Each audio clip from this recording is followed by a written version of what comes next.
Ladies and gentlemen, members of the Congress, members of the Cabinet, His Excellency, the British Ambassador, ambassadors of the Commonwealth, old friends of Sir Winston, led by Mr. Baruch, ladies and gentlemen. We gather today at a moment unique in the history of the United States.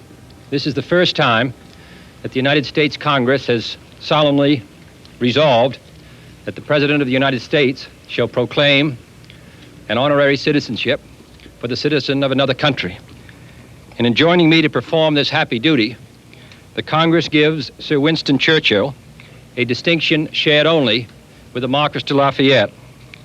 In proclaiming him an honorary citizen, I only propose a formal recognition of the place he has long since won in the history of freedom and in the affections of my, and now his, fellow countrymen. Whenever and wherever tyranny threatened, he has always championed liberty. Facing firmly towards the future, he has never forgotten the past. Serving 6 monarchs of his native Great Britain, he has served all men's freedom and dignity. In the dark days and darker nights when England stood alone, and most men, save Englishmen, despaired of England's life, he mobilized the English language and sent it into battle. The incandescent quality of his words illuminated the courage of his countrymen. Indifferent himself to danger, he wept over the sorrows of others. A child of the House of Commons, he became its father. Accustomed to the hardships of battle, he had no distaste for pleasure. Now his stately ship of life, having weathered the severest storms of a troubled century, is anchored in tranquil waters, proof that courage and faith and zest for freedom are truly indestructible. The record of his triumphant passage will inspire free hearts all over the globe. By adding his name to our rolls, we mean to honor him, but his acceptance honors us much more. For no statement or proclamation can enrich its name now.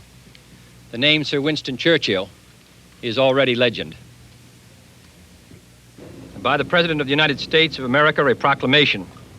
Whereas Sir Winston Churchill, a son of America, though a subject of Britain, has been throughout his life a firm and steadfast friend of the American people and the American nation, and whereas he has freely offered his hand and his faith in days of adversity as well as triumph, and whereas his bravery, charity, and valor, both in war and in peace, have been a flame of inspiration in freedom's darkest hour, and whereas his life has shown that no adversary can overcome and no fear can deter free men in the defense of their freedom, and whereas he's expressed himself with unsurpassed power and splendor the aspirations of people everywhere for dignity and freedom, and whereas he has, by his art as an historian and his judgment as a statesman, made the past the servant of the future, now therefore I, John F. Kennedy, President of the United States of America, under the authority contained in an act of the 88th Congress, do hereby declare Sir Winston Churchill an honorary citizen of the United States of America. In witness whereof I have hereunto set my hand and caused the seal of the United States of America to be affixed. Done at the city of Washington, this 9th day of April, in the year of our Lord, 1963, and of the independence of the United States of America, the 187th.